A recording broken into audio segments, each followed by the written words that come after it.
নমস্কার বন্ধুরা, শুভ বিজয়া সবাইকে। আজকে ছিল বিজয়া দশমী, আর আমাদের এখানে ঠাকুর বিসর্জন ছিল আমার বাপের বাড়ির ওখানে। তো দেখতেই পাচ্ছ এখানে বাবু নাচ করছে, মানে আমার ছেলে নাচছে।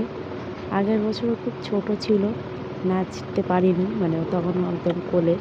আগের বছর পুজোটা ওইভাবে উপলব্ধি করতে পারিনি। এই বছর পুজোতে ওকে এইভাবে আনন্দ করতে দেখে আমরাও খুব খুশি।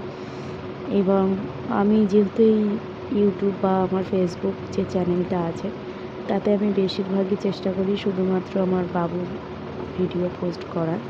তো আমি সেটাই করার চেষ্টা করছি। আজকে বিজয়া দশমী, আর কিছুক্ষণ পরেই ঠাকুর জলে চলে যাবে, আর তারপরে আসবে লক্ষ্মী পুজো। তো আমি হয়তো ভিডিওটা পোস্ট করতে একটু দেরি করে ফেলছি, তার জন্য সবার কাছে ক্ষমা চেয়ে নিচ্ছি। বড়রা সবাই নাচানাচি করছিল স্টেজের পাশেই, আর এটা ছিল পুজো মণ্ডপ। সামনের থিমটা খুলে দিয়েছে, সেখানে কয়েকজন বাচ্চা নাচছে, তো তার মধ্যে আমার ছেলেও উঠলো নাচতে। পাশে ওর দিদাকে ফার্স্টে আমাকে রেখে দিয়েছিল, তারপরে আমি নিচে নেমে আসতে ওর দিদাকে ধরে রেখেছে, ও মানে নাচবে, ওখান থেকে নামবে না। সবাই খুব মজা করছিল, দেখে খুব ভালো লাগছিল।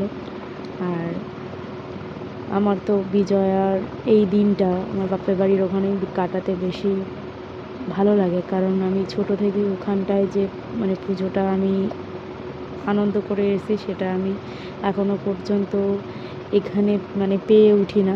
ওই আনন্দটাই আমার কাছে যেন মনে হয় ভালো লাগে বেশি। এখানেও হয়, কিন্তু আমি এখানকার সবাইকে অত একটা চিনি না।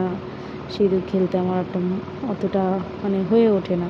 মা সব জায়গাতেই সমান, কিন্তু ওই যে একটা চেনা পরিচয়ের একটা ব্যাপার আছে, তো তার জন্য আমি বাপের বাড়িতে এই দিনটাতে যাওয়ার চেষ্টা করি। তো বিজয়ার প্রণাম জানাই সবাইকে। আজকের মতো শুভরাত্রি।